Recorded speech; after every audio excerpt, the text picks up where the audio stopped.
Sebetulnya selama ini mereka yang mengatakan dirinya beragama, mereka menyembah Tuhan yang menciptakan dia, atau dia menyembah Tuhan yang dia ciptakan. Lalu maaf kalau saya harus bilang bahwa kepercayaan-kepercayaan dari negara lain, dari bangsa-bangsa lain yang dipropaganda begitu hebat, baik melalui agresi militer maupun secara politik ya, penyusupan, apapun namanya, merubah cara berpikir bangsa kita, berubah semuanya. Bukti kerusakan dari datangnya mereka apa? Hilangnya kepercayaan diri bangsa kita karena disebut animisme. Apa yang terjadi? Habis hutan, sungai kotor, semuanya rusak. Sunda Witan itu adalah setara dengan Batara Guru. Kita harus merdeka dan berdaulat di negara sendiri dalam bentuk apapun. Selama ini apa kita merasa merdeka dan berdaulat? Tidak, kita dijajah, diteror oleh pemahaman yang tidak pernah kita pahami di dalam kehidupan di negara ini. Jadi orang Sunda Witan sudah pasti beragama. Ya, orang nggak tahu tata krama, nggak tahu sopan santun, jangan bilang beragama. Ngaku-ngaku itu malu, malu menjadi manusia.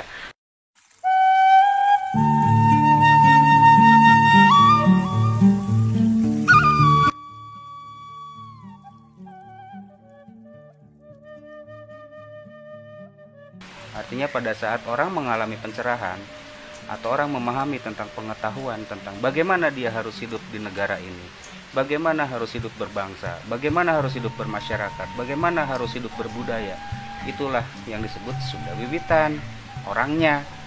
Tapi ajarannya, nilai-nilainya sering disebut sebagai ajar pikukuh Sunda. Jadi ajaran pikukuh itu sebuah keyakinan ya. Sunda itu artinya ya matahari. Jadi kalau selama ini orang menganggap itu sebuah kepercayaan, ya salah. Yang paling ajaib itu pada saat nama agama digunakan di negara ini. Jelas-jelas nama agama itu milik bangsa kita. Yang artinya ketika seseorang memahami tentang dirinya sendiri, perilakunya, kegunaan dirinya di dalam kehidupan sehari-hari di muka bumi, itulah agama. Jadi saat seseorang melakukan perilaku yang sopan, santun, berbudi, artinya cara ciri manusianya muncul, berarti dia beragama. Nah, ini semua diajarkan oleh leluhur bangsa kita. Bayangkan pada saat kita tahu tata krama.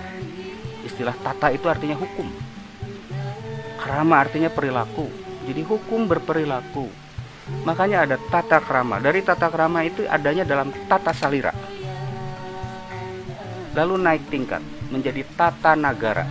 Naik tingkat menjadi tata buana. Puncaknya adalah tata surya. Nah, di tingkat tata surya ini yang paling luar biasa. Ini yang membuktikan bangsa kita adalah bangsa yang pertama mengenal peradaban. Bangsa yang pertama mampu mengoptimalkan tubuhnya. Jadi manusia paripurna. Makanya bahkan banyak keajaiban pada diri bangsa Indonesia pada zaman dulu. Kita pewarisi ilmu pengetahuan dari bangsa Nusantara itu. Ya sayangnya selama ini ya dilecehkan di negerinya sendiri, di tanah kelahirannya sendiri diasingkan. Lalu maaf kalau saya harus bilang bahwa kepercayaan-kepercayaan dari negara lain, dari bangsa-bangsa lain yang dipropaganda begitu hebat, baik melalui agresi militer maupun secara politik ya, penyusupan, apapun namanya, merubah cara berpikir bangsa kita, berubah semuanya. Bukti kerusakan dari datangnya mereka apa? Hilangnya kepercayaan diri bangsa kita karena disebut animisme. Apa yang terjadi? Habis hutan, sungai kotor, semuanya rusak. Karena bangsa kita merasa malu disebut animisme, malu disebut dinamisme. Padahal emang kenapa kalau animisme? Justru dengan animisme semua dijaga. Hilangnya rasa itu, pengertian yang negatif dari kata animisme, dinamisme, yang dinegatifkan istilah itu, akhirnya rusak cara berpikir kita tentang alam. Dan manusia pada akhirnya menjauhkan diri dari alam. Manusia seolah-olah lebih hebat dari kesemestaan ini. Bohong. Saat ini kita dihidupi oleh kesemestaan. Manusia dihidupi oleh alam.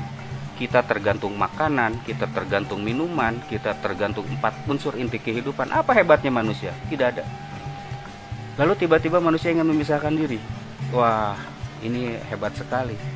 Akhirnya timbul satu pertanyaan unik. Sebetulnya selama ini mereka yang mengatakan dirinya beragama, mereka menyembah Tuhan yang menciptakan dia, atau dia menyembah Tuhan yang dia ciptakan? Ada bedanya.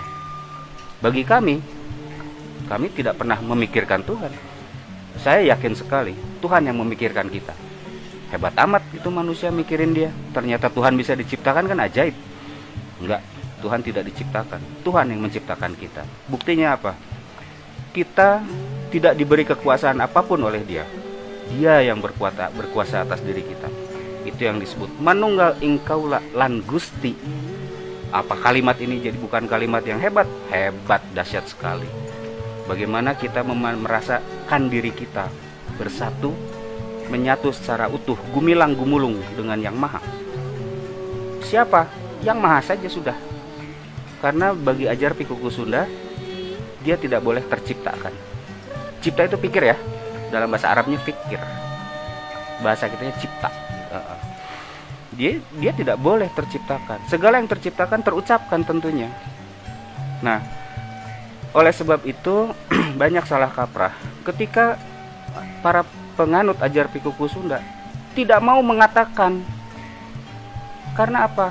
Karena mustahil. Sabab disebut begini.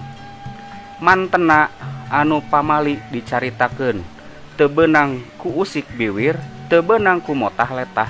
Artinya segala sesuatu yang tidak bisa dikeluarkan sudah tidak bisa dikeluarkan lewat lidah lagi. Tidak bisa diucapkan lewat mulut lagi. Bahwa manusia hidup di muka bumi ini harus berguna. Sangat berguna. Jadi orang yang sibuk dengan dirinya sendiri itu belum sampai mana-mana. Manusia Sunda itu makanya disebut Sunda Wiwitan adalah ketika orang sudah mengalami pencerahan. Selalu digambarkan dengan lingkaran cahaya. Apalagi kalau kita mau merunut istilah Sunda sendiri. Tapi selama ini Sunda selalu didekatkan atau ditekan bahwa dia adalah suku. Dia adalah ras gitu. Enggak salah. Sunda itu satu lempeng besar kok. Sebelah bawahnya Sahul. Banyak salah kaprah di negara kita itu. Pun maaf kalau saya harus bilang bahwa banyak orang juga mengaku dirinya sebagai Sunda Wiwitan. Kalau bodoh jangan bilang Sunda Wiwitan, memalukan itu. Mau bilang Sunda Wiwitan ntar dulu, enggak. Sunda Wiwitan itu artinya orang yang sudah pintar, cerdas. Sunda Wiwitan itu adalah setara dengan Batara Guru. Sunda Wiwitan itu pasti sebagai guru besar. Orang pintar itu harus banyak bicaranya, harus benar gitu, harus bersih, harus sangat jauh, harus sangat luas dan berlandas.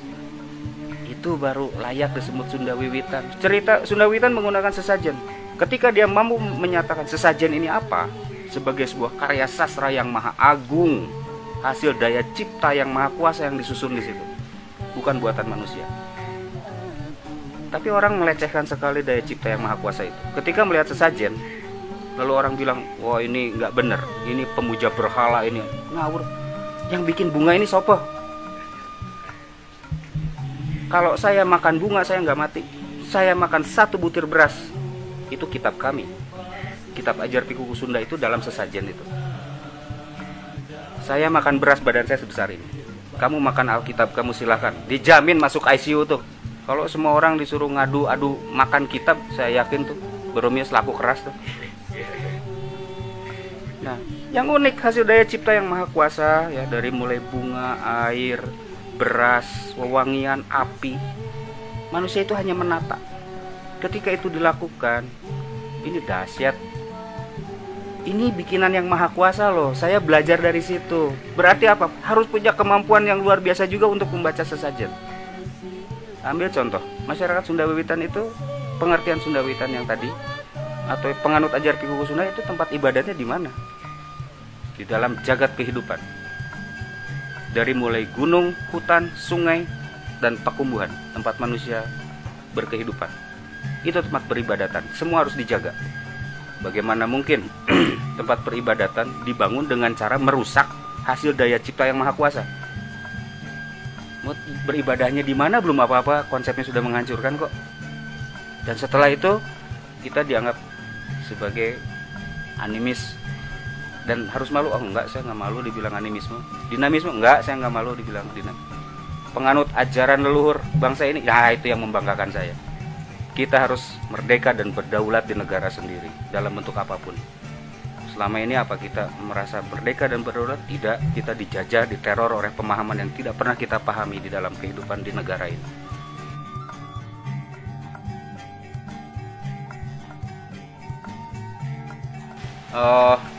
Inilah mungkin bukan fisik ya. Kalau secara fisik sulit, karena semua orang boleh berpakaian. Hanya luarnya saja, dalamnya tidak. Biasanya diawali dengan kata pun sab.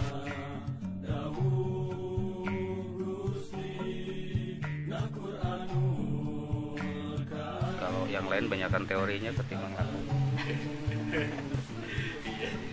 Kita paling hebat kan dalam hidup kita adalah diri kita toh. Saat saya berlaku kebaikan, kamu lihat saya. Lalu kamu akan melihat, dan ini menjadi sebuah pelajaran buatmu, dan kamu akan mengikuti ajaran yang baik buatmu. Kalau saya melakukan kebaikan, saya melakukan keburukan pun akan kamu pelajari. Boleh ikutan, tapi boleh juga itu nggak baik, saya nggak akan ikut, boleh gitu. Jadi pelajaran yang paling nyata, ajaran yang paling nyata itu adalah praktika. Praktika itu artinya melakukan, tika itu waktu. Jadi pada saat melakukan, itu disebut praktika. Pada saat melakukan, itulah ajaran yang paling hebat. Jadi kalau saya berdandan, misalnya saya akan lebih dipercaya tanpa tato, tanpa anting, rambutnya dibikin bagus. Oh baru percaya ini orang baik. Wah monyong. Emang di DPR ada orang tatoan? Nggak ada tuh. Nggak bener bikin negara. Negara segini subur kok rakyatnya nggak makmur. Ada yang salah nih. Intinya kalau sudah bicara tentang sosok Sunda Wiwitan adalah berguna bagi dirinya, berguna bagi negerinya, berguna bagi buminya. Itu artinya kenal kepada dirinya, kenal terhadap negerinya, kenal terhadap negerinya, bumi ini, semesta kehidupan, kebuanaan.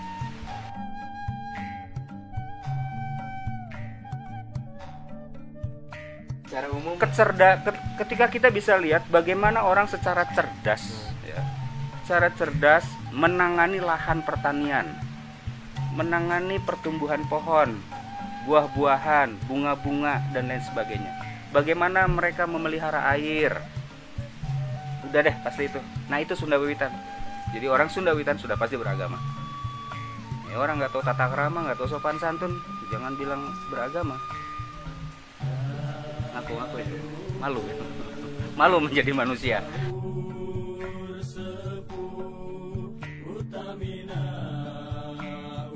Enggak, kenapa harus pakai agama bangsa lain?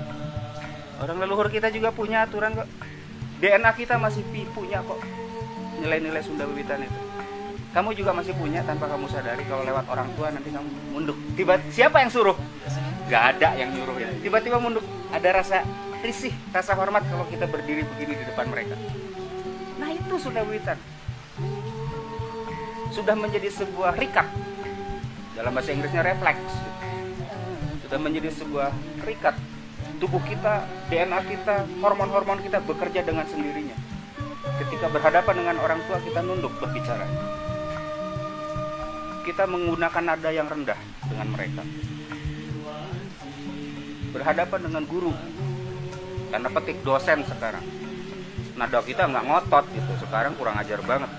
Mau dibilang mahasiswa ngomongnya nyerocos, nggak tahu tata krama. Itu nggak beragama yang gitu. Memalukan bangsa.